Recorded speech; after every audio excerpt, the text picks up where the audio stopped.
खुदा बंदा मैं तेरे नाम से आगाज करता हूँ, खुदा बंदा मैं तेरे नाम से आगाज करता हूँ, तेरा बंदा हूँ, तेरी रहमतों पे नाज करता हूँ। और फकत तेरी मदद और इस्तिआनत के भरोसे पर मुझे उड़ना नहीं आता मगर परवाज करता हूँ। अल्हम्दुलिल्लाह अल्हम्दुलिल्लाहिल्लज़ी बियदिही तसरीफुल अहवाल व तख़फ़ीफ़ुल अस्क़ाल वस्सलातु वस्सलामु अला सय्यिदिल हादीन इला महासिनिल अफ़आल व अला आलिहि व सहबिहिल मुदर्रिगीन लहू फ़िस सिफ़ाति वल अमाल।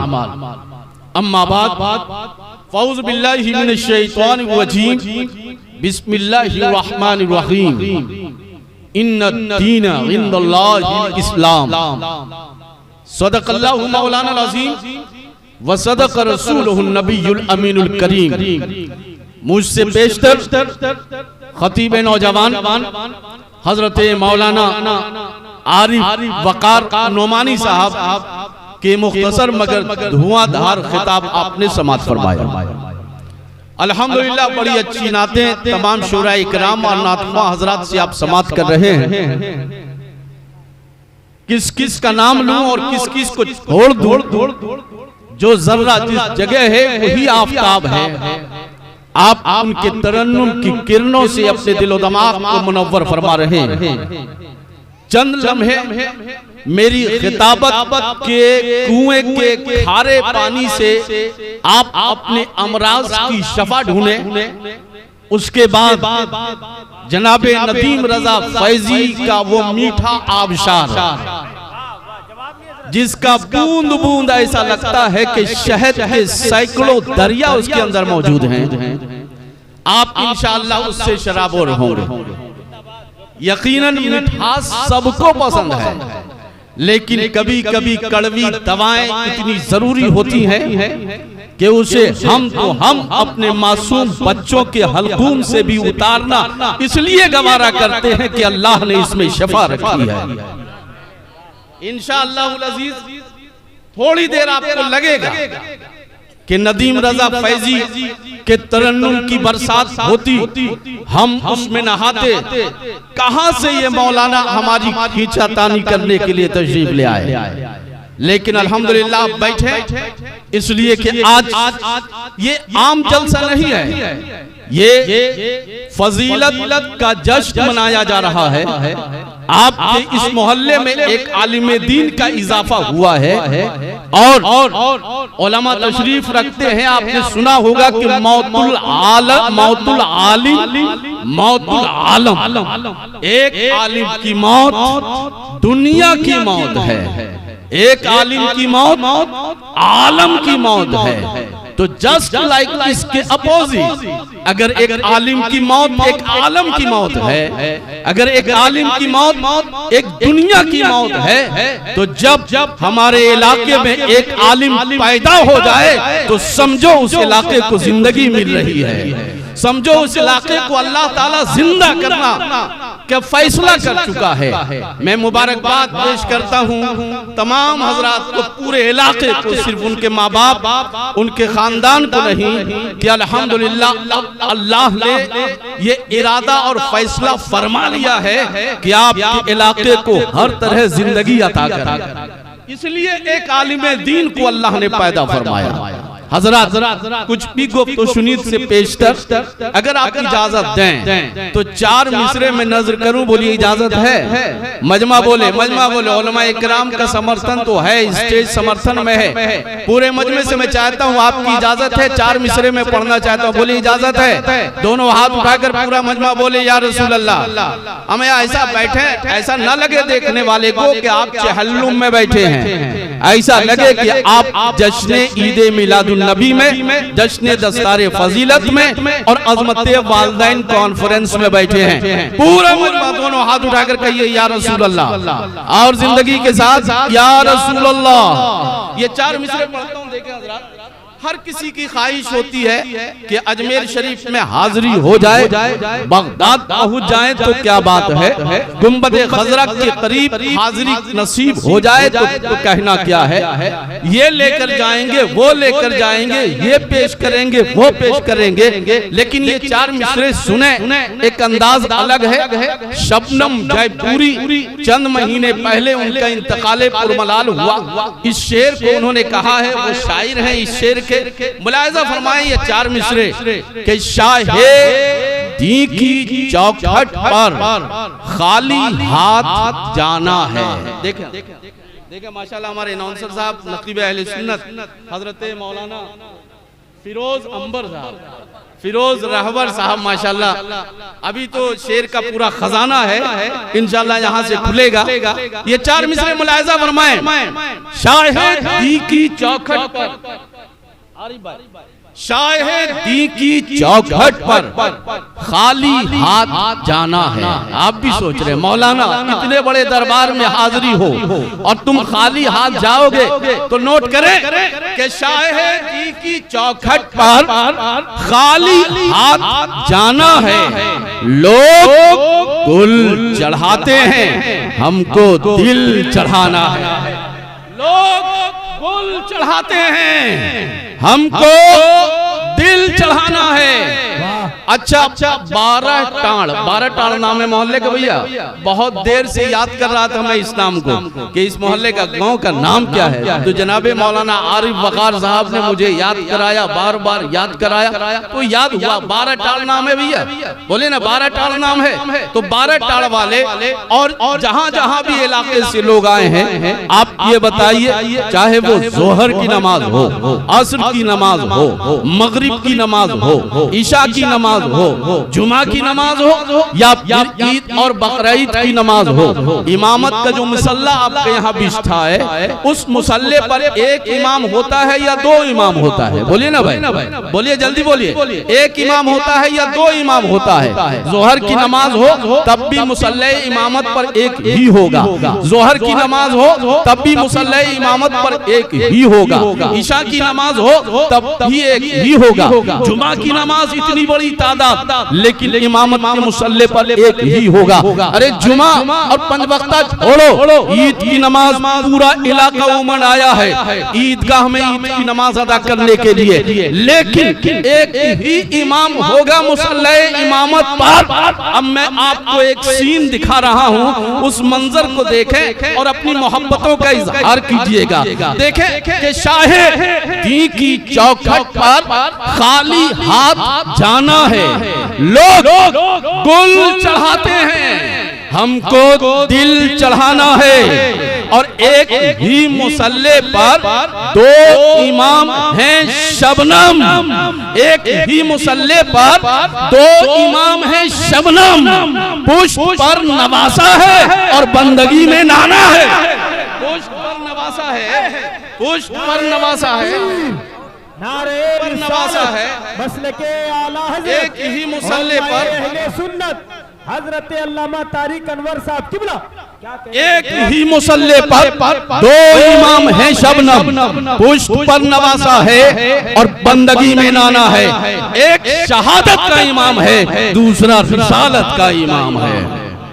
हजरत अब आइए बिला ताखीर, आफताब रिसालत, महताब नबूवत, गमखार उम्मत, अल्लाह के हबीब, ज़ख्म खुर्दा इंसानियत के तबीब, जमीलुश शियम, शफीउल उमम, नबी मोहतरम, सैयद अरब अजम, जिनके दम कदम से कौनैन की नब्ज़ चल रही है और कायनात का दिल धड़क रहा है, यानी अपने आकाए करीम जनाब मोहम्मद रसूलुल्लाह सल्लल्लाहु तआला अलैहि वसल्लम की बारगाह बेकस बना।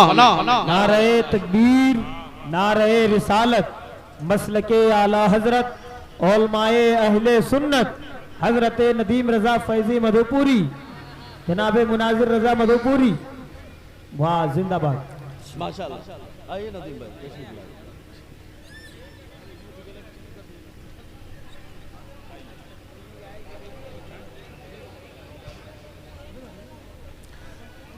माशाअल्लाह, आप इधर देखें, ट्रैक्टर की तरफ नहीं मिंबर की तरफ देखें।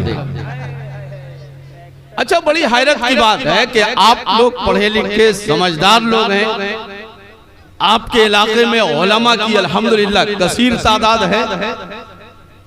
हमारे नकीब अहले सुन्नत ने नारा लगाया, लेकिन ऐसा लग रहा था कि वो करबला में पानी मांग रहे हैं। आपकी तरफ से कोई जवाब नहीं। क्या नारे तकबीर का जवाब अल्लाहु अकबर आपको नहीं मालूम है? बोलिए ना भाई, नहीं मालूम है? देखिए हाँ हूँ बोलना पड़ेगा, इतना भी ठंडा नहीं है कि आपकी जबान जम गई हो। एक बार पूरा मजमा नारा मैं लगाता हूँ, आप जवाब दीजिए। नारे तकबीर। नहीं, आवाज और जिंदगी और वॉल्यूम बढ़ाइए, माइक नहीं मजमा बढ़ाए। माइक अल्हम्दुलिल्लाह टनाटन सुन्नी हो चुका है, बस मजमा। नारे तकबीर, नारे रिसालत, नारे रिसालत, फैजान मुजाहिद मिल्लत, मसलके आला हजरत, मसलके आला हजरत। पूरी तवज्जो रहे। आइए अपने आका आकाए करीम जनाब मोहम्मद रसूलुल्लाह सल्लल्लाहु तआला अलैहि वसल्लम की बारगाह बेकस पनाह में पूरा मजमा, जिन लोगों को जो जो दरूदे पाक की याद है वो सब पढ़े, बाआवाज़ बुलंद पढ़िए। अल्लाहुम्मा पढ़िए, अल्लाहुम्मा सल्ली अला सय्यदिना व शफीना हबीबना मौलाना मुहम्मदिन व बारिक व सल्लिम सलातो व सलाम अलैका या रसूलुल्लाह सल्लल्लाहु तआला अलैहि वसल्लम। कुछ लोगों की आवाज 2-4 फीट तक आई, कुछ लोगों की आवाज मिंबर तक शायद पहुंची है, कुछ लोगों की आवाज उन्हीं के हलकों में दम तोड़ गई। तारिक अनवर ये 4 मिसरे पढ़ता है इंशाअल्लाह अज़ीज। इसे सुनने के बाद हर कोई, जब कोई भी आपसे दरूद पाक पढ़ने के लिए कहेगा तो आपकी आवाज पस्त नहीं होगी, बल्कि मस्त होकर आप पढ़ेंगे। ये 4 मिसरे सुन लें कि लबों पे जिसके दरूदो सलाम आएगा, लबों पे जिसके दरूदो सलाम आएगा, उसी के वास्ते कौसर का जाम आएगा। लबों पे जिसके दरूदो सलाम आएगा, उसी के वास्ते कौसर का जाम आएगा। और बहुत संभाल के रखना नबी के दीवानों, यही वजीफा कयामत में काम आएगा। पूरा मनवा पढ़िए। अल्लाहुम्मा सल्ली अला सय्यदिना व शफीना हबीबना मौलाना मुहम्मदिन व बारिक व सल्लिम सलातो व सलाम अलैका या रसूलुल्लाह सल्लल्लाहु तआला अलैहि वसल्लम। मौलाना खुर्शीद नोमानी साहब जिनके दस्तारे फजीलत के मौके का ये जलसा है, ज़हन को हाजिर रखें। चंद बातें मैं आपके गोश गुजार करना चाहता हूँ, कुछ इंफॉर्मेशन के ताल्लुक से, कुछ इस्लाह के ताल्लुक से, और एक आध शायद सवाल आए और उसका जवाब में आपके हवाले, और पूरी तकरीर अल्हम्दुलिल्लाह। हजरात यकीनन वो घर बहुत खुशनसीब है जहाँ औलाद की दौलत अल्लाह नसीब अता फरमाता है। जिस माँ बाप की गोद को अल्लाह औलाद की नेमत से सरफराज फरमाता है, उस गोद की बहारें अल्हम्दुलिल्लाह अगर जानना चाहते हो तो जरा उन लोगों को टटोलो और उनके दिलों पर हाथ रख करके पूछो कि तुम्हारी शादी को 5 साल हो गए, 10 साल हो गए, 20 साल गुजर चुके कुछ लोगों की शादी को, निकाह के इतने दिन गुजर गए, लेकिन अगर नसीब में औलाद नहीं है और उनके आंगन में अगर औलाद का फूल नहीं खिला तो उनके दिल पर क्या बीतती है, क्या गुजरती है। लेकिन वो लोग खुश नसीब हैं जिन्हें अल्लाह ने निकाह की सुन्नत पे अमल करने का मौका भी अता फरमाया। वो लोग खुश नसीब हैं कि उस निकाह से अल्लाह ने उनके घर में औलाद की दौलत भी अता फरमाई। लेकिन वो लोग बड़े खुश नसीब हैं जो अपनी औलाद को किसी मकसद की तरफ लगा दें, जो अपनी औलाद को किसी मंजिल की तरफ लगा दें। वो लोग बड़े खुश नसीब हैं। यकीनन जब हमारी गोद किसी माँ बाप के आंगन में औलाद का फूल खिल जाता है तो जहाँ माँ बाप अपनी मोहब्बत और शफकत के हारों फूल उस पर निछावर करते हैं, वहीं मिशन तैयार हो जाता है, मंसूबा बनने लगता है, तमन्नाएं अगड़ाइयां लेने लगती हैं कि हम अपने लाल को डॉक्टर बनाएंगे, हम अपने लाल को इंजीनियर बनाएंगे, हम अपने लाल को लेक्चरर बनाएंगे, हम अपने लाल को प्रोफेसर बनाएंगे, हम अपने लाल को साइंटिस्ट बनाएंगे, हम अपने जिगर के टुकड़े को दुनिया का कामयाब आदमी बनाएंगे। लेकिन ऐ लोग मैं आपसे पूछना चाहता हूँ, एक माँ अगर ये सपना देखे कि हम अपने लाल को डॉक्टर बनाएंगे तो यकीनी तौर पर माँ के दिलो दिमाग में यही चलता होगा कि डॉक्टर की तस्वीर आएगी, इंजेक्शन की तस्वीर आएगी, मेडिकल की तस्वीर आएगी, हॉस्पिटल की तस्वीर आएगी, और अपने बच्चे को दवाइयाँ या डॉक्टर और कंपाउंडर का तारुफ कराएगा। अगर एक माँ ये सपना देखती है कि हम अपने बेटे को इंजीनियर बनाएंगे, तो उसके दिलो दिमाग पर यही आया रहता है कि इंजीनियर का काम ये है, हम अपने बेटे को एक कामयाब इंजीनियर बनाएंगे। अगर उसके ज़हन में है कि हम अपने बेटे को कामयाब वकील बनाएं, तो उसके ज़हन में काला कोट आएगा, उसके ज़हन में अदालतें आएंगी, उसके ज़हन में लॉ कॉलेज आएगा। लेकिन ऐ लोगों, मैं आपसे अर्ज करना चाहता हूँ, धन्य है वो माँ बाप, खुश नसीब है वो माँ बाप, बड़े ही मुबारक है वो माँ बाप जो अपने लाल को जब गोद में पालते हैं तो ये तमन्ना करते हैं, ये मंसूबा बनाते हैं कि हम अपने लाल को आलिमे दीन बनाएंगे, हाफिजे कुरान बनाएंगे। खुदा की कसम, जब एक माँ ये आरज़ू करती है कि हम अपने बेटे को डॉक्टर बनाएंगे, तो मेडिकल कॉलेजेस, डॉक्टर, नर्सेस, दवाइयाँ उनके दिमाग पर छाई होती है।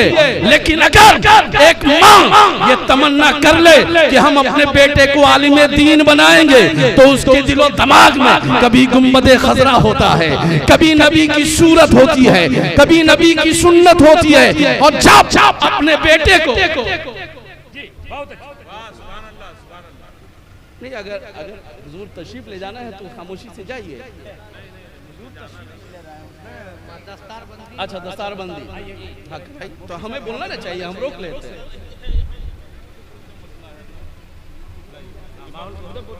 तो मुझे इशारा कर दीजिए कि हो रहा है, तो हम रुक जाएंगे। ऐसा तो नहीं होगा कि आप खड़े हों उसके बाद हम बोलें।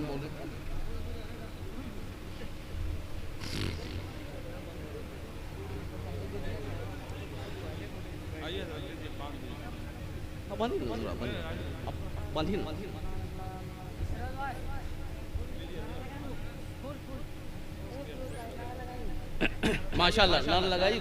नारे रिसालत मसलके आला हजरत औलमाए अहले सुन्नत हजरत मौलाना खुर्शीद साहब किबला नुमानी। नारे तकबीर हजरत मौलाना महबूब आलम साहब किबला नुमानी। नारे तकबीर, नारे रिसालत, नारे तकबीर, नारे रिसालत मसलके आला हजरत फैजाने आला हजरत औलमाए अहले सुन्नत हजरत मौलाना खुर्शीद साहब किबला नुमानी। नारे तकबीर, नारे रिसालत। बैठ।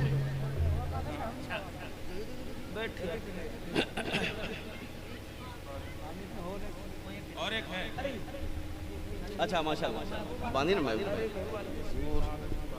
नारे तकबीर, नारे रिसालत मसलके आला हजरत औलमाए अहले सुन्नत हजरत मौलाना महबूब साहब किबला। नारे तकबीर, नारे रिसालत। सुभान अल्लाह। ये खूबसूरत मंजर आप अपने माथे की निगाहों से देखें। माशाअल्लाह, जवाब दे भाई।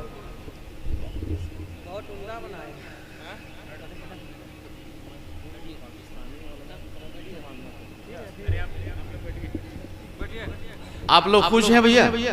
बोले ना, आपके इलाके में 2 आलिम हैं, खुश हैं आप लोग? 2 आलिम का इजाफा हुआ, खुश हैं? तो फिर खुशी का इजहार कीजिए, मजमे में से कोई नारे तकबीर और रिसालत खड़े होकर के लगावें। आप अगर खुश हैं, किसी को ऐसा तो हो नहीं सकता कि मजमे में जितने लोग बैठे उन्हें याद ना हो नारा। मैं इंतजार कर रहा हूं।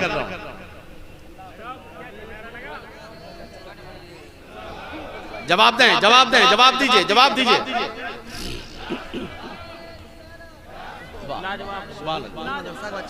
अच्छा, अच्छा,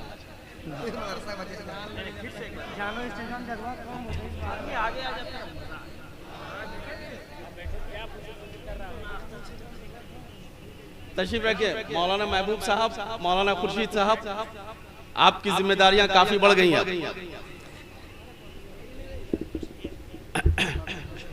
भैया। ए लाल जैकेट, हाँ बेटा तुम्ही को कह रहे हैं जो पीछे देख रहे हो। बस 2-3 लोग हो, लेकर के आ जाओ, नजदीक आ जाओ, इधर आ जाओ। हाँ बेटा, आ जाओ। मोटरसाइकिल वाला चाहता है कि मारुति से आगे बढ़ जाएं और तुम पीछे रह रहे हो। आगे बढ़ो, आगे बढ़ो। हेलो, और आवाज दीजिए। हेलो, आइए आगे बढ़िए। Hello, hello. शहंशाह तरन्नुम नदीम रजा फैजी साहब तशरीफ ला चुके हैं, आइए। अफसोस की बात है कि हजरत आओ बेटा, आओ बेटा। मधुपुर से तशरीफ ले आए, हजरत अल्लामा डॉक्टर तारिक अनवर साहब देहली से तशरीफ ले आए, आप वहां से यहाँ नहीं आ पा रहे, बहुत अफसोस की बात है। और आप लोग जो बैठे हैं बार बार ट्रैक्टर देख रहे हैं, वो गाड़ी आ रही है, आप लोग खड़ा हो रहे हैं, फिर देख रहे हैं, उससे अच्छा है कि थोड़ा सा आप लोग भी आगे ही आ जाइए ताकि मामला उधर का भी साफ हो जाए, आप लोग इधर भी देखने में जरा अच्छा लगे। भाई साहब आप लोग थोड़ा थोड़ा और आ गए, फिर वहाँ लग रहा है कि नक्शा बना हुआ है वो नेपाल का, अल्लामा अख्तर साहब। माशाअल्लाह, ठीक है, अल्हम्दुलिल्लाह, ठीक। अब मेरी एक गुजारिश है, मानिएगा आप, बोलिए। मेरी एक गुजारिश है, मानेंगे? एक बार अपनी पॉकेट से हाथ निकाले, चादर ओढ़े हुए हो तो चादर से हाथ निकाले इस नियत के साथ कि ख्वाजा से यहाँ हाथ निकाल रहे हैं और तू अजमेर शरीफ से अपनी चादर से हाथ निकाल कर हम सबको नवाज दे। पूरा मजमा दोनों हाथ उठाकर बोल रहे हैं या रसूल अल्लाह, या रसूल अल्लाह, दोनों हाथ उठाकर बोलिए या रसूल अल्लाह, या रसूल अल्लाह। हजरात अब ज़हन को हाजिर रखें, पूरी तवज्जो आपकी रहे तभी मैं चंद बातें आपके हवाले कर सकूंगा। पूरी तवज्जो रहे। यकीनन अगर एक माँ बाप ये सपना देखें कि हम अपने बेटे को वकील बनाएंगे तो उनके ख्वाबों में, उनके ख्यालों में, उनके दिलो दिमाग में यही छाया रहेगा कि एक काला कोट है, ये अदालत है, ये कचहरी है, ये फलाना है, ये फलाना है। लेकिन खुशा नसीब वो माँ, खुशा नसीब वो बाप, धन है वो माँ बाप जो ये तमन्ना करें और ये मंसूबा तय कर लें, जो जिगर गोशा उनकी गोद में खेल रहा है, ए अल्लाह हम अपने बेटे को आलिम दीन बनाएंगे, हम अपने बेटे को हाफिज कुरान बनाएंगे। तो वो माँ जिसके तसव्वुर में अब न तो काला कोट आता है, न कचहरी आती है, न सीमेंट और झाड़ आता है कि उसे इंजीनियर बनाना है, न मेडिकल और नर्सिंग होम्स आते हैं कि इस बेटे को डॉक्टर बनाना है, बल्कि उन्होंने इरादा कर लिया कि हम अपने लाल को हाफिज कुरान और आलिम दीन बनाएंगे। तो अल्लाह तो यकीनन आप माने कि उस माँ के दिलो दिमाग में जो आया रहता है वो दुनिया की कोई बातें नहीं। हाँ, उसके दिमाग में गुंबदे खजरा का जमाल होता है, नबी की सुन्नतें होती हैं, नबी की हदीसें होती हैं। और जब अपने बच्चे को वो लोरियां देती है ना तो नाते नबी गुनगुना कर लोरियां देती है, अपने बच्चे को चुप कराती है ना तो तिलावत कलामुल्लाह से चुप कराती है, अपने बच्चे का कपड़ा चेंज कर रही होती है तो उस वक्त भी कभी कभी वो सहाबा के वाक़यात बयान करती है और नियत ये होती है कि अल्लाह हम अपने लाल को आलिम दीन बनाएंगे, हाफिज कुरान बनाएंगे। एहतियात यहीं से शुरू हो जाता है। बाप भी अपने उस बेटे को जिसे इरादा कर लेता है कि आलिम बनाना है तो ऑर्केस्ट्रा की महफिल में नहीं ले जाता है, हाँ जुमे के दिन उंगलियां पकड़कर उसे मस्जिद ले जाता है, इमाम साहब से मिलवाता है, मिलाद शरीफ में बिठाता है। क्यों? इसलिए कि उसने सिर्फ इरादा कर लिया कि हम अपने जिगर के टुकड़े को आलिम या हाफिज बनाएंगे तो अल्लाह उनके दिल दिमाग को हिदायत का नूर अता फरमाता है, बरकतों का नूर अता फरमाता है, इस्लामी शऊर अता फरमाता है, जिसकी बुनियाद पर कदम कदम अल्लाह उस घर में बचपन से ही नेकियां अता फरमाता है, अपनी रहमतें नाजिल फरमाता है। और अल्हम्दुलिल्लाह जब एक डॉक्टर हम देखते हैं अपने समाज में, एक डॉक्टर जब माँ और बाप की बेपनाह कुर्बानियों के बाद, माँ और बाप के बेपनाह त्याग और तपस्या के बाद जब बेटा डॉक्टर बनकर आता है या कामयाब इंजीनियर बनकर आता है या एक बड़ा लॉयर बनकर आ जाता है तो हम घर की तस्वीर ऐसी देखा करते हैं कि माँ और बाप सहमे सहमे से रहते हैं कि मेरा बेटा बड़ा डॉक्टर है, कहीं ऐसा ना हो कि मेरे हंसने की आवाज से मेरे बेटे की नींद में खलल पहुंच जाए, कहीं ऐसा ना हो कि मेरे हंसने की आवाज से मेरे बेटे को कोई तकलीफ हो जाए। माँ बाप सहमे सहमे रहते हैं कि बेटा इतना बड़ा डॉक्टर है, इतना बड़ा बैरिस्टर है, इतना बड़ा वकील है, वो सहमे सहमे सहमे रहते हैं। लेकिन ऐ लोगों, मैं आपको कहना चाहता हूं, जब आपका बेटा एक बड़ा डॉक्टर बनता है तो आप सहमे सहमे रहते हैं, लेकिन जब आपने अपने जिगर के टुकड़े को एक आलिमे दीन बना दिया और वो जब दस्तार लेकर अपने घर आता है तो खुदा की कसम उसके जीने और रहने का अंदाज ये होता है कि अगर उसके बच्चे भी जोर से चीखना चाहे तो वो अपने बच्चे के मुंह पे हाथ रख देता है कि बेटा आवाज बुलंद न कर, मेरी माँ दूसरे कमरे में सो रही है, उनके नींद में खलल पहुंचेगा। खुदा की कसम ये एक आलिमे दीन का अंदाज।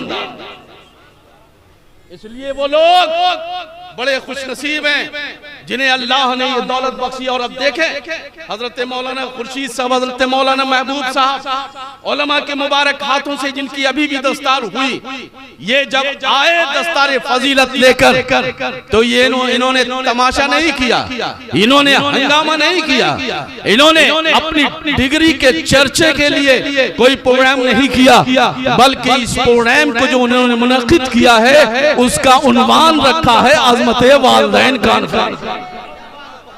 अज़मत-ए वालिदैन कॉन्फ्रेंस। इसी से ये साबित होता है कि एक डॉक्टर के दिल में यकीनन आप मोहब्बत करते होंगे डॉक्टर होकर, लेकिन एक आलिम दीन अपने माँ बाप को जितना एहतराम दे सकता है, खुदा की कसम दुनिया का कोई कैरेक्टर और किरदार अपने माँ बाप को उतनी मोहब्बत से नहीं चाह सकता जितना एक आलिम दीन चाहता है। और मैंने इनके पोस्टर पर तवज्जो दीजिएगा, मैंने इनके पोस्टर पर अल्लामा शेर पढ़ा तो खुश हो गया और दिल से दुआएं निकली। इन्होंने शेर भी जो लिखा अपने पोस्टर पर, एक लफ्ज की तब्दीली के साथ मैं बोलता हूं और वो लफ्ज थोड़ा सा मुझे हजम नहीं हुआ। मौलाना खुर्शीद साहब मुबारकबाद के काबिल हैं आप, माँ के कदमों को धोकर पिए, खुदा की कसम ये आबे जमजम से भी ज्यादा आपको बरकतें अता फरमाए।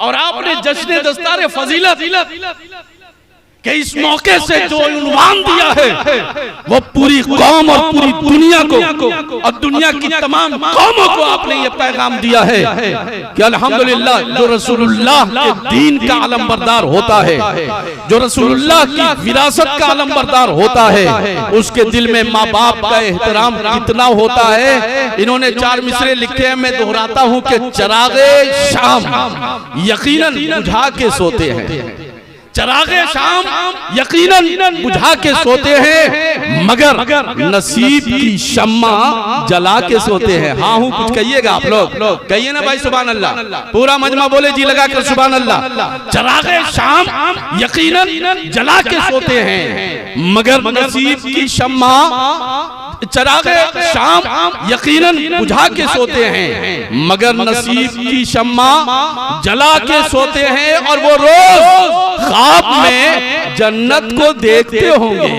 वो रोज ख्वाब में जन्नत को देखते होंगे जो अपनी माँ के पांव दबा के सोते हैं, जो अपनी माँ के पांव दबा के सोते हैं। खुदा की कसम ये पैगाम किसी डॉक्टर से मिले हम उम्मीद नहीं करते, हो सकता है खाली नहीं है ये दुनिया ऐसे बेटों से भी, लेकिन आलिम दीन अल्हम्दुलिल्लाह अपनी जिंदगी के आखिरी सांस तक अपने माँ बाप के अदब और एहतराम का आला मयार पेश करता रहेगा। ऐ लोगों, यहाँ पर जितने लोग बैठे अब थोड़ा सा ज़हन हाजिर रखें। मैं यहाँ पर देख रहा हूँ कि 20 साल का नौजवान भी बैठा है, 18 साल की कड़ियल जवानी भी हमारे मजमे में मौजूद है, 35 साल और 25 साल के लोग भी मौजूद हैं, 50 साल के बुजुर्ग भी तशरीफ रखते हैं, 60 और 70 साल के लोग भी बैठे हैं, मर्द और खवातीन भी यहाँ पर मौजूद हैं। लेकिन आओ इल्म के हवाले से मैं एक बात करना चाहता हूँ, ये बताइए यहाँ पर 20 साल के लोग हैं, 25 साल, 30 साल, 35 साल, 40 साल, 45 साल, 50 साल जो रिटायर हो चुके 62 साल के बाद की उम्र के लोग भी बैठे हैं। लेकिन इन उलमाए किराम के कदम को चूम कर तारिक अनवर आज इस पूरे मजमे से एक बहुत ही जनरल क्वेश्चन करना चाहता है, एक आम सवाल करना चाहता है, व्हाट इज इस्लाम? इस्लाम क्या है? इस्लाम की परिभाषा क्या है? इस्लाम का इंट्रोडक्शन क्या है?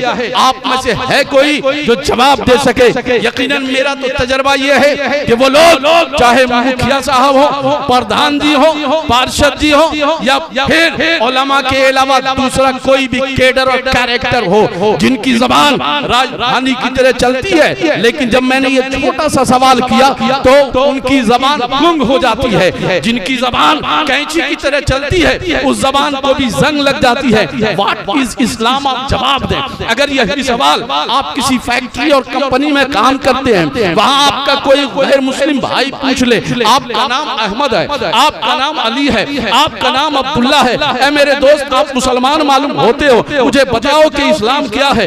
आप पर इस्लाम की दावत गैर मुस्लिमों तक पहुंचाना बहैसियत मुसलमान वाजिब और फर्ज है। अगर पूछ लिया तो आपका जवाब क्या होगा? एक लफ्ज ही उसके इंट्रोडक्शन में आपकी जबान से नहीं निकलेगा। तारिक अनवर को ही नहीं, पूरे स्टेज को बड़ी हैरत है कि आपकी उम्र 20 साल, 25 साल, 30 साल, 35 और 50 साल है। तो इसका मतलब यह है कि 20 साल आप इस्लाम के साथ रहे, इस्लाम आपके साथ रहा। 25 साल आप इस्लाम के साथ रहे, इस्लाम आपके साथ रहा। 30 साल आप इस्लाम के साथ रहे, इस्लाम आपके साथ रहा। 35 साल की उम्र है तो 35 साल आप इस्लाम के साथ रहे, इस्लाम आपके साथ रहा। 40 साल की उम्र है तो आप इस्लाम के साथ 40 साल रहे, 40 साल इस्लाम आपके साथ रहा। बाल बच्चे, नाती नवासे, पोते पोती वाले हो गए, 50 साल की उम्र हो गई। इसका मतलब है कि 50 साल आप इस्लाम के साथ रहे और इस्लाम आपके साथ रहा। अब आपकी कब्रें, अब आपके पैर कब्र में लटके हुए हैं। लेकिन बड़ी हैरत की बात है कि जो मजहब आपको पैदाइशी मिला है, जो मजहब आपको विरासत में मिला है, जो मजहब आपको माँ बाप की गोद से मिला है, इस्लाम, उसके साथ आपने 62 साल की जिंदगी गुजार दी। लेकिन अगर कोई आपसे सवाल कर ले कि व्हाट इज इस्लाम, इस्लाम क्या है, तो आप सोच में पड़ जाते हैं कि हाउ वी कैन डिस्क्राइब इस्लाम। हम इस्लाम को कैसे बयान करें? कुछ गलतियां हम जैसे लोगों की भी है कि हमने जलसगाह को दरसगाह के करीब नहीं किया। दरसगाह से जलसगाह में हम आए। मिजाज तो ये होना चाहिए कि जलसगाह को हम दरसगाह से करीब करते और कुछ बातें ऐसी भी बताते कि जब उनको प्रैक्टिकल लाइफ में कई सवालात आ जाएं तो वो उसका जवाब दे सके। तारिक अनवर आपको बहुत सिंपल, सॉलिड और सटीक सा जवाब देता है इस एक बड़े से सवाल का, और इंशाअल्लाह अजीज आप उसे कभी भूल न पाएंगे, हमेशा आपको याद रहेंगे। कभी आप भूलना भी चाहे तो इंशाअल्लाह अजीज आपको वो याद रहेगा, आप भुला नहीं सकेंगे। बड़ा ही सटीक जवाब, व्हाट इज इस्लाम, इस्लाम क्या है। नौजवानों अपने दिल में इसे बांध कर ले जाओ, बस थोड़ी देर और सब्र और तहम्मुल का इजहार करो, इंशाअल्लाह आगे की गुफ्तगू आपको बहुत मजा देगी। इस्लाम क्या है, इसका जवाब और आंसर आप नोट करो, बहुत सिंपल सा। मैं अरबी बैकग्राउंड में नहीं चाहता हूँ, मैं उर्दू के खजाने नहीं खंगाल रहा हूँ, बल्कि इंग्लिश के हवाले से दो बातें अर्ज कर दूं। आप जानते हैं इंग्लिश में इस्लाम अगर लिखेंगे तो कैसे होगा? IS, बोलिए ISLAM, यही तो स्पेलिंग है ना। बोलिए ना भाई, हम मौलाना लोगों की इंग्लिश थोड़ा कमजोर है, मैं स्पेलिंग सही लगा रहा हूँ। एम आई राइट? क्या मैं दुरुस्त? बोलिए ना भाई, हाँ हूँ, कुछ बोलिए ना, क्या मैं सही कह रहा हूँ? ISLAM। मैं अरबी बैकग्राउंड में इसलिए नहीं जा रहा हूँ कि मेरे सामने जितने लोग बैठे हैं उनका ताल्लुक अरबी से बहुत कम है, चाहे पढ़ने के जमाने में हो या अपनी औलाद और अपने नौनहालों को इंग्लिश मीडियम स्कूल में पढ़ाने के ताल्लुक से हो। उनका राब्ता, उनका रिश्ता थोड़ा इंग्लिश से बराबर का है, इसलिए मैं उसी पसे मंजर और बैकग्राउंड में आपको बताना चाहता हूँ। आइए, कुछ लफ्ज ऐसे होते हैं, कुछ वर्ड ऐसे होते हैं जो इंडिविजुअल भी उसका मायने होता है और उसके एक एक हर्फ को, एक एक लेटर को सेपरेट अलग कर दें तब भी वो एक मायने देता है। जैसे इंग्लिश का एक वर्ड है न्यूज, उसका स्पेलिंग है NEW WS उसका मीनिंग ये है कि खबर कहते हैं, लेकिन न्यूज़पेपर वही कहलाएगा NEWS। अब इस शॉर्ट फॉर्म का फुल फॉर्म, इसके एक एक अल्फाबेट को अलग करेंगे तो अब डिटेल उसकी ये बनेगी N for north, E for east, W for west, S for south. यानी अखबार वही कहलाएगा जिसमें एक इलाके की खबर ना हो, बल्कि नॉर्थ की भी हो, ईस्ट की भी हो, वेस्ट की भी हो, साउथ की भी हो। तो ये न्यूज एक ऐसा वर्ड है जो अकेले भी अपना मायने देता है, और इसके एक एक हर्फ को सेपरेट करें, अलग अलग करें, तब भी ये अपना कंप्लीट मायने देता हुआ नजर आता है। तो आओ ISLAM, अगर इसे सेपरेट करते हैं तो मीनिंग क्या होता है? खुदा की कसम, ये इस्लाम का इंट्रोडक्शन हो जाता है, इस्लाम की परिभाषा बन जाती है, इस्लाम का कंप्लीट तारुफ हो जाता है।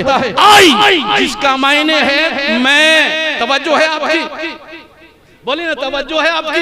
आई जिसका मायने होता मैं, एस जिसका मायने होता है आई जिसका मायने मैं, आई फॉर आई जिसका मायने मैं, एस फॉर सरेंडर जिसका मायने होता है सरे तस्लीम खम करना, आत्मसमर्पण करना।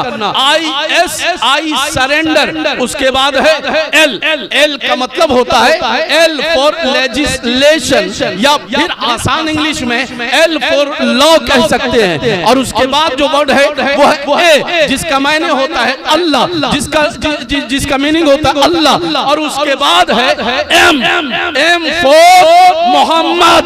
अगर इस्लाम को शॉर्ट फॉर्म मान लिया जाए तो अब इसका फुल फॉर्म ये बनता है कि I surrender to the laws of Allah and Muhammad. यानी एक इंसान जब दामन इस्लाम में आ जाता है तो मतलब ये होता है कि I surrender to the laws of Allah and Muhammad. मैंने अपने आप को अल्लाह और उसके रसूल के कानून के हवाले किया, अल्लाह और उसके रसूल की शरीयत के हवाले किया, अल्लाह और उसके रसूल के संविधान के हवाले किया।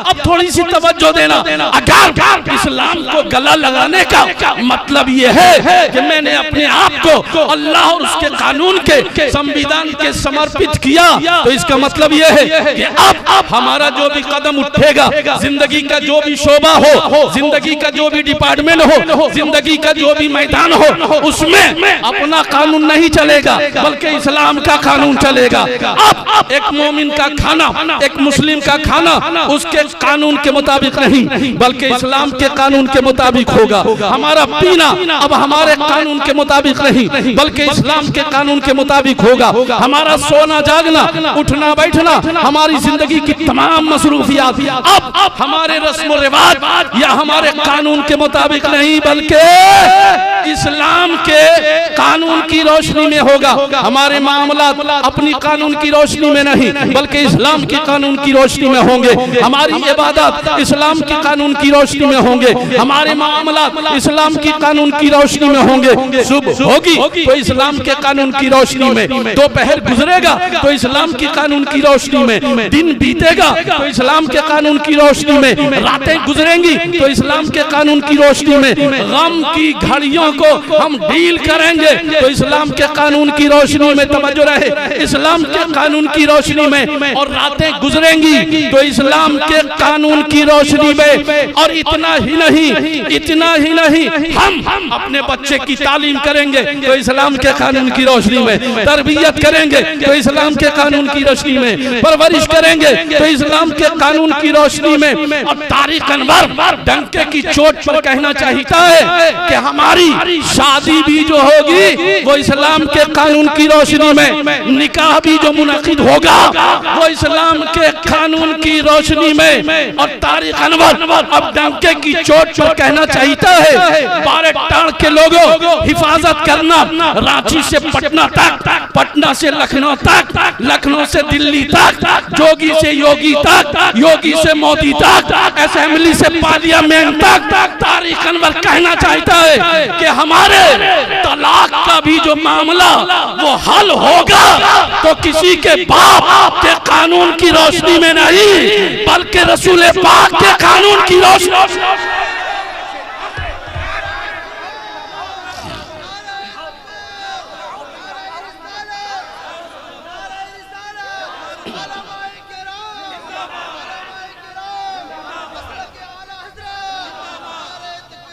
और मुझे ये नशा है, मुझे ये गुरूर है कि तुम नदवा को खरीद सकते हो, खरीद लो। देवन बिकाऊ है, खरीद लो। लेकिन अल्हम्दुलिल्लाह आज भी कछोचा और बरेली की दरसगाहें जिंदा है। कछोचा और बरेली की दरसगाहें जिंदा हैं, जहाँ के दारुल इफ्ता का कलम तो बहुत बड़ी बात है। उस कलमदान की रोशनाई का एक बूंद भी दुनिया में इतनी ताकत नहीं है कि वो खरीद सके। अल्हम्दुलिल्लाह हर तरह के तूफान का मुकाबला करते हुए हम अपने नबी की शरीयत पर डटे रहेंगे। लेकिन उसके लिए जरूरी क्या है? जरूरी यह है कि हम अपने जलसों को तमाशा न बनाएं, हम अपने जलसों को हंसी की महफिल न बनाएं। उसके लिए जरूरी है कि हम अपने जलसों में खुद भी ये इरादा करें कि हम तवज्जो से सुनेंगे, अच्छी बातों को अपने दिल में बैठाएंगे, उसे बांध कर ले जाएंगे और काम की बातें जो उलमा से हम सुनेंगे इंशाअल्लाह उस पर अमल करेंगे। बोलिए हाँ इंशाअल्लाह, बोलिए पूरा मन में बोले इंशाअल्लाह।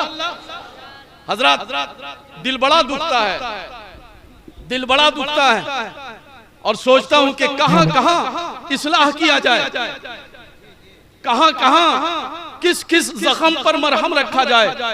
अक्लमंदी तो यह है कि फुसरी को भूखंदर ना होने दिया जाए।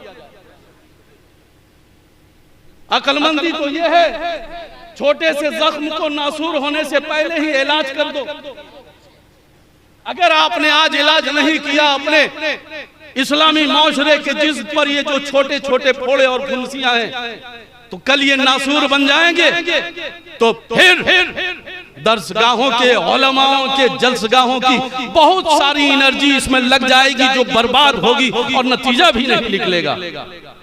आज अज़ीमुश्शान जलसे में जहाँ उलमाए इकराम की इतनी बड़ी तादाद मौजूद है, मैं एक बहुत ही हसास मैटर की तरफ आपको लिए चलता हूँ। चूंकि अज़मते वालिदैन कॉन्फ्रेंस है, वालिद और वालिदा, वालिद बोलिए बोलिए ना भाई, वालिद और वालिदा, माँ और बाप, बोलिएगा कुछ नहीं बोलिए, कुछ बोलिए। माँ और बाप, एक मर्द है और एक औरत है, और पूरी दुनिया को अगर डिवाइड किया जाए तो दो हिस्सों में तकसीम होगी। आधी दुनिया मर्दों की है, आधी दुनिया औरतों की है। आज हमारे लम्हे फिक्रिया क्या है? जो आप तक तवज्जो रहे, जो आप तक उस मर्ज या उस मुसीबत की धमक नहीं पहुंची है, लेकिन उलमा का दिल अल्हम्दुलिल्लाह महसूस कर रहा है। हजरत बड़ा अफसोस होता है जब सोशल मीडिया पर हम देखते हैं कि मुस्लिम घर में पैदा हुई बेटी या बेटा, मुस्लिम घर में पैदा हुई बेटी, और जब जवान हुई तो जवानी की मस्ती में उसने मुआशका शुरू किया, इश्क का खेल शुरू किया। हर तरह से ये नाजायज और हराम है और हमारे लिए शर्म से डूब जाने वाली बात है। लेकिन उससे बड़ी गैरत को ज़बह करने वाली तो ये बात है कि हमारे घर की बेटियां आज जवानी की दहलीज पर कदम रखती हैं तो स्कूल, कॉलेजेस, इंस्टीट्यूट और ट्यूशन और कोचिंग के बहाने जब जाती हैं वो तो गैर मुस्लिमों से उनके ताल्लुकात हैं। गैर मुस्लिम नौजवानों से उनकी दोस्तियां और उनकी फ्रेंडशिप्स बढ़ती है। बोलिए मैं गलत कह रहा हूं, बोलिए मैं गलत कह रहा हूं, बढ़ती हैं और नौबत यहां तक पहुंच जाती है कि वो अपने माँ बाप से बगावत करके, अपने खानदान से बगावत करके, अपने घर वालों से बगावत करके, अपने इस्लामी रिवायत से बगावत करके, अपने इस्लाम से बगावत करके उनकी फ्रेंडशिप गैर मुस्लिमों से इतनी बढ़ती है कि वो कोर्ट मैरिज तक कर लेती हैं और अपनी इज्जत आबरू और अपने खानदान की तमाम तर मर्यादों को वो एक गैर मुस्लिम के हवाले करके माँ बाप का नाक नीचा कर देती हैं। मैं अपनी ऐसी बेटियों से कहना चाहता हूँ, तुम्हें माँ बाप ने कितने जतन से पाला है, कभी तुमने तसव्वुर किया? अरे तुम्हारी माँ अगर कभी पूरा खाना मयस्सर नहीं हुआ तो आधी रोटी खाकर वो रह गई और तुम्हारे पेट में उसने पूरा खाना अता किया ताकि मेरी बेटी या मेरा बेटा भूखा न रह सके। लेकिन अगर तुम इस तरह की हरकतें करोगी तो बताओ कि तुम्हारे बाप की इज्जत की नाक कहाँ जाएगी, तुम्हारी माँ की इज्जत की नाक कहाँ जाएगी, तुम्हारे घर वाले समाज में किसे मुंह दिखाएंगे। ऐ लोगों, मैं बकवास नहीं कर रहा हूँ, इसे दिल के कानों से सुनो। ऐसे हादसे हो रहे हैं, बल्कि एंटी इस्लाम की दुश्मनी इस तरह की साजिशें करके वो इस्लामी घराने को डैमेज कर रहे हैं, वो इस्लामी घराने को तकलीफ में डालना चाह रहे हैं। इसलिए कि इस्लाम दुश्मन अच्छी तरीके से जानते हैं कि इनके घर को उजाड़ दो, इन्हें अपने गांव और मोहल्ले से भगा दो, तो ये नबी के नाम पर उसको गवारा कर लेंगे कि हमने हिजरत की सुन्नत को अदा कर लिया। अगर इन्हें तहे तेग कर दो तो फिर भी ये खुश रहेंगे कि हमने शहादत का जाम पी लिया, ये मेरा जिंदगी है। अगर इन्हें कोई भी तकलीफ पहुंचाओ, ये उसमें सवाब का पहलू ढूंढ लेते हैं और कामयाबी का पहलू ढूंढ लेते हैं। तो उन्होंने तुम्हारे घर को, तुम्हारे खानदान को डैमेज करना शुरू कर दिया। अब तवज्जो रखें, जब मैंने ये सवाल उठाया है और ये तस्वीर आपको दिखा दी, तो अब मैं आपसे अर्ज करना चाहता हूँ कि कभी आप ये सोचा कि आखिर ऐसा क्यों हो रहा है? क्या इसके जिम्मेदार सिर्फ मेरी वो बेटियां ही हैं? जी नहीं, सिर्फ वो नौजवान बेटियां ही इसकी जिम्मेदार नहीं है, बल्कि उसके कुछ न कुछ जिम्मेदार हम भी हैं। हमारा रस्म रवाज भी है, हमारा घर बार भी है, हमारे समाज का मिजाज भी है। उसके कई वजूहात हो सकते हैं। उसकी एक वजह तो ये हो सकती है कि आपने शादी को इतना महंगा कर दिया, शादी को आपने इतना मुश्किल कर दिया, निकाह को आपने इतना मुश्किल कर दिया कि आप वो बच्चियां जो जवानी की दहलीज पर पहुंच चुकी हैं, बेचारा बाप किसी तरीके से मेहनत और मजदूरी करके अपने बाल बच्चों का पेट भरता है, और घर में बेटी है वो जवानी की दहलीज पर पहुंच चुकी, 20 साल की उम्र हो चुकी, 22 साल की उम्र को पहुंच चुकी है, 25 साल की हो गई, 30 साल की उम्र गुजर चुकी है, और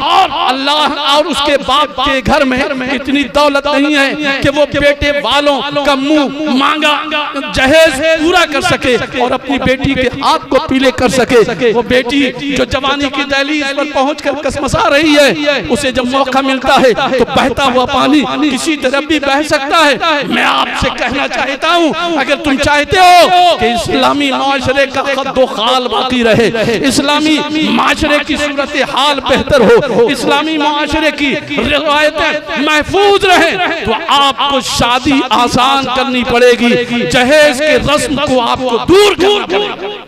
नारे बोलिए मैं गलत कह रहा हूँ? तकबीर। बोलिए ना भाई मैं गलत कह रहा हूँ? उसे दूर करना पड़ेगा। आज आपने बेटों और बेटियों के खरीदो फरोख्त का बाजार गर्म किया हुआ है। मैं पूछना चाहता हूं दौलतमंदों से जो अपनी शादियों में 10 लाख, 20 लाख, 50 लाख रुपए खर्च करते हैं। अरे 2 लाख में भी तुम अपनी बेटी की शादी कर सकते थे। 8 लाख रुपए जो बचे उसे गरीब मोहल्ले में गरीब माँ बाप की बेटियों के लिए तुम अदा कर दो। खुदा की कसम तुमसे अल्लाह भी खुश हो जाएगा, रसूलुल्लाह भी राजी हो जाएंगे। लेकिन याद रखो, दामाद की खरीदो फरोख्त करने वालों और इस बाजार को गर्म करने वालों, अपनी बेटी के लिए महंगा दामाद खरीदने वालों, अगर कल कयामत के दिन मेरे आका ने तुमसे पूछ लिया कि तुम्हारी आलीशान महल के बगल में जो झोपड़ी थी वहां गरीब मुस्लिम बच्ची रातों में तड़प रही थी, उनके माँ बाप की आंखों में नींद नहीं थी, याद रखो अगर कल कयामत के दिन रसूलुल्लाह ने पूछ लिया कि तुमने मेरे उस गरीब उम्मत की बेटी की खैरियत क्यों नहीं ली, तो बताओ नबी का कलमा पढ़ने वालों, कयामत के दिन नबी की शिफाअत के अलावा तुम्हारे पास कोई सहारा न होगा, नबी की कमली के अलावा तुम्हारा कोई साहिबान न होगा, नबी की सिफारिश के अलावा तुम्हारा कोई सहारा न होगा। और उस कयामत में अगर मुस्तफा ने तुमसे पूछ लिया तो तुम्हारा जवाब क्या होगा? तारिक अनवर इन 4 मिसरों के साथ अर्ज करना चाहता है कि नींद आंखों से छीनने वाले, नींद आंखों से छीनने वाले कोई ताबीरे ख्वाब क्या देंगे? नींद आंखों से छीनने वाले कोई ताबीरे ख्वाब क्या देंगे? और अपनी औलाद बेचने वाले मुस्तफा को जवाब क्या देंगे? अपनी औलाद बेचने वाले मुस्तफा को जवाब क्या देंगे? निकाह को आसान बनाइए, इंशाअल्लाह घरों में बरकत आएगी। आपकी शिकायत होती है कि बेटी एक तो जहेज की बुनियाद पर बैठी रह जाती है, दूसरा जो हमारा मिजाज बना हुआ, अल्लामा अख्तर चतुर्वेदी साहब किबला मिजाज बना हुआ है, बेटा चाहे जैसा हो, काला हो, नाटा हो, छोटा हो, जैसा हो, कहेंगे कि मेरा बेटा तो घी का लड्डू है, टेढ़ा ही सही। और जब बहू तलाशने के लिए निकलेंगे तो उन्हें चांद का टुकड़ा चाहिए। जब बहू ढूंढने जाएंगे तो उन्हें चांद का टुकड़ा चाहिए। आज हम और आप शादी करते हैं माल की बुनियाद पर या हसब की बुनियाद पर या फिर जमाल की बुनियाद पर, लेकिन कुर्बान जाओ, मेरे रसूल ने फरमाया कि तुम माल की बुनियाद पर रिश्ता मत बनाओ, तुम जमाल की बुनियाद पर रिश्ता मत बनाओ, तुम हसब और नसब की बुनियाद पर रिश्ता मत बनाओ। सबसे बेहतर रिश्ता जोड़ने की बुनियाद ये है कि लड़के वाला अगर लड़की ढूंढने निकले, लड़की वाला लड़के की तलाश में निकले, तो बुनियाद दीनदारी को बनाए कि लड़की के अंदर दीनदारी है कि नहीं, जिस लड़के से हम रिश्ता जोड़ना चाहते हैं उस लड़के में दीनदारी है कि अगर तुमने दीनदारी को बुनियाद बनाया तो खुदा की कसम तुम्हारा घर जन्नत बनेगा। बहू लेकर दीनदारी की बुनियाद, जमाल की बुनियाद पर, खूबसूरती की बुनियाद पर लाए तो तुम्हारी बहू अपने मेकअप में ही लगी रहेगी, ब्यूटी पार्लर का ही चक्कर काटती रहेगी, रोती क्यों हो? तुमने जमाल और खूबसूरती ही की बुनियाद पे तो अपने बेटे का रिश्ता किया है ना, इसलिए ये नखरे तो होंगे। और अगर दौलत की बुनियाद पर किया तो सास ससुर का भाव नहीं देगी, इसलिए कि दौलत का नशा चढ़ा रहेगा। लेकिन याद रखो, अगर तुमने दीनदारी की बुनियाद पर अपने बेटे और बेटी का रिश्ता किया है तो बहू भी तुम्हारी इज्जत करेगी और दामाद भी तुम्हारा बागी नहीं होगा, बल्कि अल्हम्दुलिल्लाह तुम्हारी बेटी को ऐसा रखेगा कि तुम्हारा घर भी जन्नत निशान होगा और उसका ससुराल भी जन्नत निशान बन जाएगा।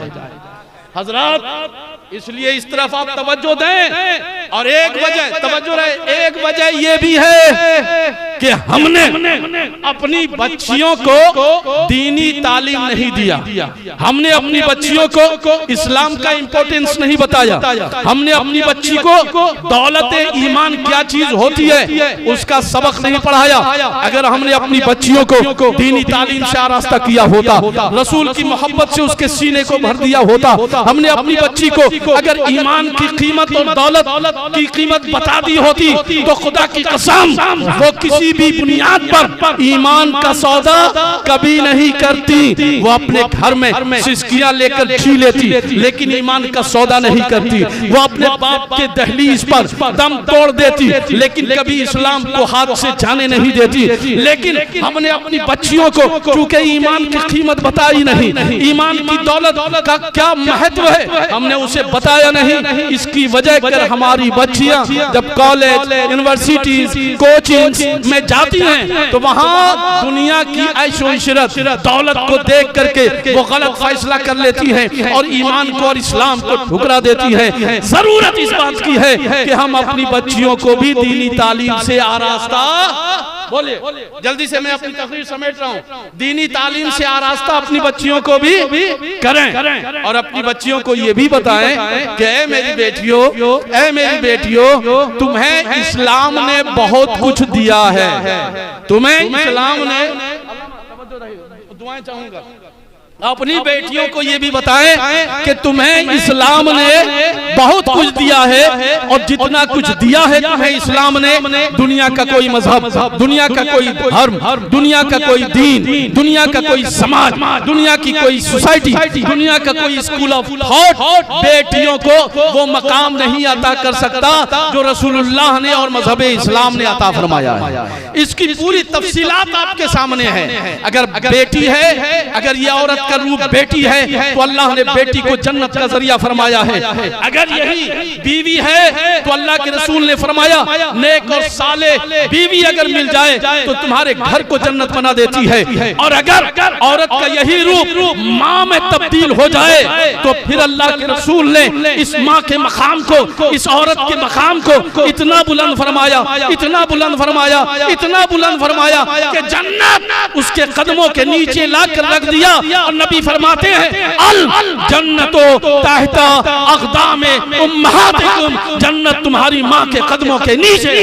खुदा की कसम औरत जात का मकाम इतना बुलंद करने वाला दुनिया में कोई मजहब नहीं, दुनिया में कोई वो सिर्फ और सिर्फ इस्लाम है।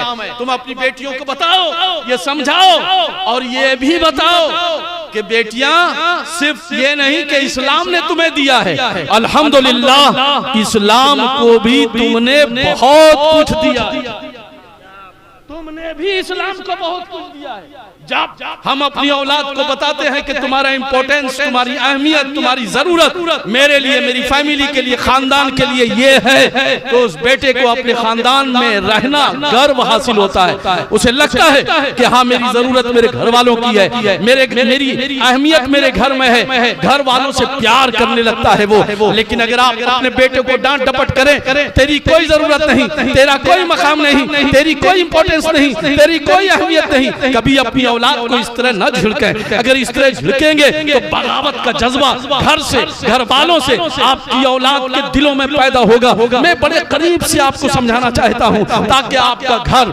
आपका खानदान, आपका मुआशरा बिखरने न सके। बिखर रहा है आपका घर, आपका खानदान, तकलीफ उलमा इकराम को होती है। मैं बड़े करीब से आपको बताना चाहता हूं, अपने बच्चों को कभी भी इस तरह न झिड़कें कि उसे महसूस हो कि मेरी कोई अहमियत मेरे घर में नहीं है। मैं आपसे कहना चाहता हूं इसी तरीके से आप अपनी बच्चियों को बताएं कि आपको इस्लाम ने बहुत कुछ दिया है और आपने भी अल्हम्दुलिल्लाह इस्लाम को बहुत कुछ दिया है। तारीख तो बताओ अपनी बेटियों को, खवातीने इस्लाम का इतिहास तो पढ़ाओ अपनी बेटियों को। खवातीने इस्लाम की तारीख की एक दो झलकियां मैं आपके सामने रखना चाहता हूं। जंगे उहद का मौका है और ऐलान हुआ, जंग एक गज़वे का मामला है। मेरे आका के ताल्लुक से एक अफवाह फैल गई कि नौज़ बिल्लाह मिन ज़ालिक आका करीम जनाब मोहम्मद रसूलुल्लाह सल्लल्लाहु तआला अलैहि वसल्लम शहीद हो गए। जब ये अफवाह फैल गई, ये खबर फैल गई, चारों तरफ ये खबर फैल गई, तो एक खातून दौड़ी हुई मैदान जंग की तरफ जाती है, दौड़ी हुई जा रही है।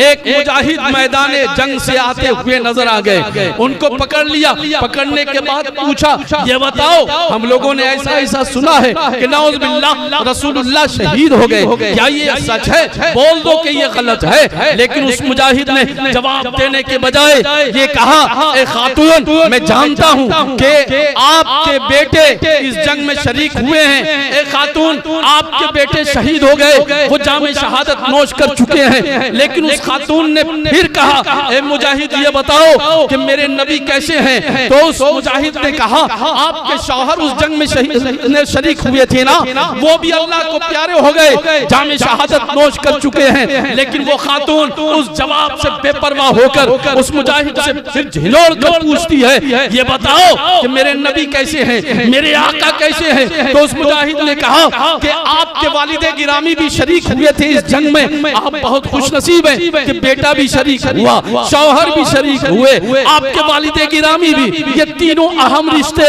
आपके शरीक हुए जंग में। लेकिन अफसोस कि आपका बेटा भी शहीद हो गया, आपके मांग का सिंदूर भी लुट गया और आपके सर पर से बाप की शफकत का हाथ भी हमेशा के लिए उठ गया, इसलिए कि तुम्हारे बाप ने भी जामे शहादत नोश कर लिया है। जब इस्लाम की वो अज़ीमुश्शान खातून देखती हैं कि मुजाहिद मेरे सवाल को नजरअंदाज करके कोई और ही जवाब दे रहे हैं, तो थोड़ी आवाज को बुलंद करके उस खातून इस्लाम ने कहा, मेरे मुजाहिद ये बताओ कि रसूलुल्लाह कैसे हैं? बेटा चला गया, मुझे कोई गम नहीं, शौहर चला गया, मुझे कोई गम नहीं, बाप मारा गया, मुझे कोई गम नहीं। ऐ मेरे मुजाहिद ये बताओ मेरे रसूल कैसे हैं, मेरे आका कैसे हैं, मुस्तफा जाने रहमत कैसे हैं, मदीने के मकी कैसे हैं? ऐ लोगों, उस मुजाहिद ने जब उस खातून इस्लाम की बेकरारी देखी तो कहा, खुश हो जाओ, अल्हम्दुलिल्लाह हमारे आका सलामत है, हमारे आका का बाल तक बेका नहीं हुआ है। तो अब कान खोल कर सुनो, वो खातून चीख कर बोलती है, मेरे बुढ़ापे की लाठी तोड़ दी गई, मुझे कोई गम नहीं, मेरे मांग का सुहाग लूट लिया गया, मुझे कोई तकलीफ नहीं, मेरे बाप को काट दिया गया, लेकिन मुझे कोई गम नहीं। खुदा की कसम रसूलुल्लाह सलामत है तो मेरी पूरी कायनात सलामत है, मेरी दुनिया भी सलामत है, मेरी आखिरत। ये है इस्लाम की खातून, जिन्होंने इस्लाम को दिया है। आपको पता है जब नबी ने हिजरत फरमाई और गारे सौर में क़याम फरमाया, अब कौन है जो गारे सौर में खाना पहुंचाए, दाना पहुंचाए, पानी पहुंचाए? तवज्जो, चंद मिनट और तवज्जो दे दें। खाना और पीना पहुंचाए। आपको पता है कि मर्दाने अरब में बड़े बड़े लोग मौजूद थे, सबका कलेजा कांप रहा था कि कुफार मक्का की तलवार म्यान से निकल चुकी हैं, वो खून की प्यासी हैं, कोई भी आगे नहीं बढ़ पा रहा था। लेकिन ऐसे मौके से गारे सौर में दाना और पानी पहुंचाने वाली कोई और नहीं बल्कि एक खातून थी, अम्मी आयशा की बड़ी बहन, हजरत अबू बकर की बड़ी बेटी हजरत अस्मा की जाते गिरामी है, जिन्होंने जान हथेली पर लेकर खाना और पानी लिया और गारे सौर में रसूलुल्लाह की खिदमत में पहुंचाया है। ये खिदमत करने वाली है कोई और नहीं, एक खातून है, एक औरत है। ऐ लोगों, बस आखिरी बात कहकर मैं अपनी गुफ्तगू को खत्म करता हूं। शहादत जानते हैं आप लोग? बोले ना हाँ हूं, कुछ बोले ना भाई। नदीम रजा फैजी साहब बस आने ही वाले। शहादत जानते हैं आप? बोले ना भाई। इमाम हुसैन की शहादत मालूम है? हाँ हूं, कुछ बोलिए। बड़े गुस्से में लग रहे हैं। शहादत का चैप्टर कितना इंपॉर्टेंट है। अगर शहादत ना हुई होती, मुजाहिदीन इस्लाम ने शहादत का जाम ना पिया होता, मुजाहिदीन इस्लाम ने सर से कफन बांधकर अगर मैदान जंग में ना उतरे होते तो क्या आज इस्लाम दुनिया के चप्पे चप्पे तक पहुंचा होता? खुद हम भी इस्लाम के दामन से वाबस्ता हो पाते कि ना हो पाते? खुदा की कसम, ये शहीदों के लहू का रंग है जो आज हम कलमे तय्यब का विर्द कर रहे हैं और रसूलुल्लाह का गुणगान कर रहे हैं। एक बार पूरा मजमा दोनों हाथ उठाकर बोले या रसूलुल्लाह, थोड़ी और जिंदगी के साथ या रसूलुल्लाह। ये शहादत का ही फैजान है कि आज अल्हम्दुलिल्लाह हम तक इस्लाम पहुंचा और पूरी दुनिया के चप्पे चप्पे में इस्लाम पहुंचा। ये शहादत की तारीख का अहम रोल है। मैं आपसे पूछना चाहता हूं, ये बताइए, शहादत जो इतना अहम चैप्टर इस्लाम के इतिहास में, इस्लाम की तारीख में, क्या आपको पता है कि शहादत की किताब की पहली लाइन कौन है? शहादत के चैप्टर का पहला पैराग्राफ कौन है? आपने बहुत सारे शहीदों का नाम सुना होगा। हजरत अमीर हमजा सैयदुश्शोदा का लक़ब मेरे नबी ने दिया। गसीलुल मलाइका हजरत हंजला, मोहम्मद इब्न कासिम, जिन्होंने हिंदुस्तान की धरती पर अल्हम्दुलिल्लाह इस्लाम की दौलत को बिखेर दिया। लेकिन मैं पूछना चाहता हूं कि आपको पता है कि शहादत के चैप्टर की पहली लाइन कौन है? याद रखो, वो कोई मर्द नहीं बल्कि एक खातून है। वो कोई मर्द नहीं बल्कि वो एक औरत है। वो कोई मर्द नहीं बल्कि अल्हम्दुलिल्लाह वो एक सिन्फ़े नाजुक है। हमारी और माँ बहनों की सिलसिले की ही एक कड़ी है जिसने शहादत के चैप्टर की पहली लाइन बनकर दिखाया है। वो कौन है? वो मोतबर, मुक़द्दस और प्यारा नाम हजरत सुमैया का है। हजरत बोलिए, हजरत सुमैया का है। हजरत सुमैया वो खातून के 72 और 74 साल की उम्र है और जब नबी ने अल्लाह की वहदानियत और अपनी रिसालत का ऐलान किया तो हजरत सुमैया ने भी इस्लाम कबूल किया। अबू जहल के रिश्तेदारों में आती थी। अबू जहल ने जब सुना कि सुमैया ईमान ले आई है, उन्होंने कलमा पढ़ लिया है, वो इस्लाम के दामन से वाबस्ता हो गई है, उन्होंने मोहम्मद का कलमा पढ़ लिया है, तो अबू जहल पूरे तेवर के साथ सुमैया के घर में आता है और उन्हें धमकियां देता है। सुमैया, तुमने अपने बाप दादा के दीन को ठुकरा दिया, तुमने अपने पुरखों के दीन को ठुकरा दिया और एक नौजवान के दीन को तुमने कबूल कर लिया है। तुमने लात और मनात को लात मार दिया और मोहम्मद के दीन को अपना लिया है। सुमैया, तुम अपने बाप और दादा के दीन से क्यों भिड़ती हो? तुम लौट आओ अपने दीन की तरफ। हजरत सुमैया फरमाती हैं, अब तो मैंने मोहम्मद के मोहब्बत का नशा ऐसे ऐसा चढ़ गया है कि दुनिया की कोई ताकत नहीं उतार सकती है। अबू जहल समझाता है सुमैया मान जाओ, अबू जहल समझाता है सुमैया अब भी वापिस आप जाओ, अबू जहल मनाता है सुमैया तुम्हारे लिए ऐश व आराम की जिंदगी है, अगर ना मानी तो बहुत तकलीफों से तुम्हें गुजरना होगा। लेकिन वो खातून इस्लाम हजरत सुमैया फरमाती हैं कि मैं हर तकलीफ बर्दाश्त कर सकती हूँ, लेकिन ईमान का सौदा नहीं कर सकती हूँ, इस्लाम के दामन को अब नहीं छोड़ सकती हूँ, मोहम्मद से बगावत नहीं कर सकती हूँ। कान खोल कर चंद मिनट सुन ले लोगों। अबू जहल कहता है कि सुमैया लौट आओ अपने बाप दादा के दीन की तरफ, लेकिन सुमैया फरमाती है पूरे हौसले के साथ कि अब हम अपने नबी के दीन को नहीं छोड़ सकते, हमने खुदा को पहचान लिया, हमने नबी को जान लिया, अब इस्लाम का सौदा, अपने ईमान का सौदा हम किसी कीमत पर नहीं कर सकते। अबू जहल धमकियां देता है, इतना ही नहीं अबू जहल ऐलान कर देता है कि सुमैया के घर से कोई ताल्लुक न रखा जाए, कोई दुकानदार इसे सौदा न दे, कोई दुकानदार इसे कोई अनाज न दे, कोई इससे ताल्लुकात न रखे, कोई इससे सलाम कलाम न करे। गोया अबू जहल ने सरदार मक्का की हैसियत से सुमैया के घर का सोशल बाइकाट कर दिया। अब उस घर से कोई मिलने जुलने नहीं जाएगा, उस घर को कोई सौदा पानी नहीं देगा, उस घर में कोई आए जाएगा नहीं, कोई रिश्ता नहीं करेगा। लेकिन फिर भी हजरत सुमैया अपने फैसले पर डटी रही, इस्लाम पर डटी रही, ईमान की हिफाजत करती रही। लेकिन अबू जहल बेचैन होता है, फिर आता है सुमैया के घर और उन्हें तकलीफें पहुंचाता है, मार पीट करता है, लेकिन फिर भी सुमैया का हौसला टूटता नहीं है बल्कि और मजबूत होता चला जाता है।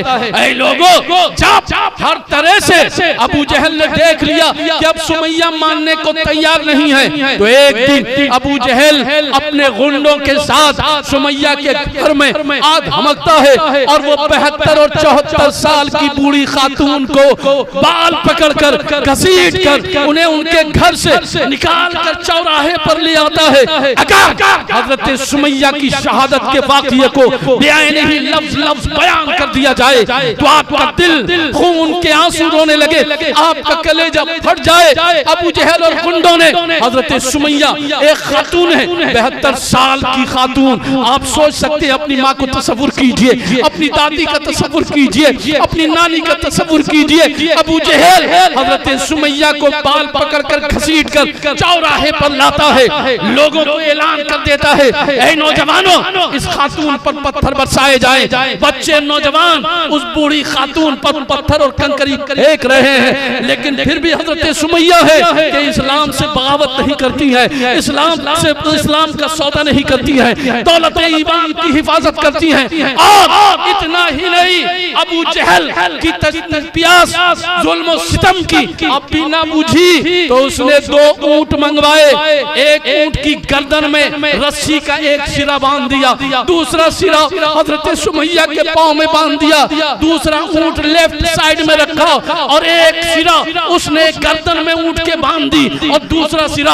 हजरत सुमैया के दूसरे पांव में बांध दिया और लड़कों से कहा कि दोनों ऊंट को अलग अलग समतों में भगाओ। तारीख बोलती है कि हजरत सुमैया को बीच चौराहे पर चीर दिया गया। ये इस्लाम की पहली शहादत है जो एक खातून ने दिया है, जो इस्लाम की एक शहजादी ने दिया है। तुम अपनी बेटियों को बताओ, और हजरत सुमैया की रूह आज भी इस्लाम की शहजादियों को आवाज देकर पुकार पुकार कर ये कहती है कि इस्लाम की बेटियों, कयामत तक पैदा होने वाली मुस्लिम घरों में बेटियों, याद रखो जो इस्लाम की दौलत तुम्हें मिली है ना, जो इस्लाम का सरमाया तुम्हें मिला है ना, जो ईमान की दौलत तुम्हें मिली है ना, उसकी कीमत सोना नहीं हो सकती, उसकी कीमत चांदी नहीं हो सकती, उसकी कीमत दुनिया का ऐशो आराम नहीं हो सकता, उसकी कीमत ताजमहल और लाल किला नहीं हो सकते। खुदा की कसम, अल्लाह के रसूल के फैजान से जो तुम्हें दौलत ईमान मिली है वो तमाम तर दौलतों से अजीम है। इसलिए बाप के घर में कोई भी तकलीफ हो, तुम कभी ईमान का सौदा न करना, कोई भी परेशानी से गुजरने पड़े, कभी इस्लाम का दामन हाथ से जाने ना देना। ऐ लोगों, इस्लाम जिंदाबाद, ख़वातीन इस्लाम जिंदा। मैं बस यही अर्ज करूंगा कि आप अपने नौनहालों को और अपनी शहजादियों को इस्लाम की तालीमात दें। अल्हम्दुलिल्लाह ये बड़ी खुशी की बात है कि हमारे इस समाज में, मुआशरे में, आपके इलाके में 2 आलिम दीन का इजाफा हुआ है। आप इनके इल्म से और इनके असातिज़ा किराम ने जो इन्हें पिलाया है और जो पढ़ाया है, आप उससे ज्यादा फैज़याब हो। अल्लाह तबारक व तआला से दुआ है कि परवरदिगार आलम हर हाल में हमारे नौजवानों की, हमारी बेटियों की, हमारी बच्चियों की जान माल, इज्जत व आबरू के साथ साथ उनके ईमान की भी हिफाजत फरमाना, उनके ईमान की भी हिफाजत फरमाना। खूब सैर चमन फूल चुनी शाद रहे, बागबा जाता हूँ मैं, गुलशन तेरा आबाद रहे। अब तो चलता हूँ मैं कदे शमीर, फिर मिलूंगा खुदा लाए कभी। अस्सलाम वालेकुम।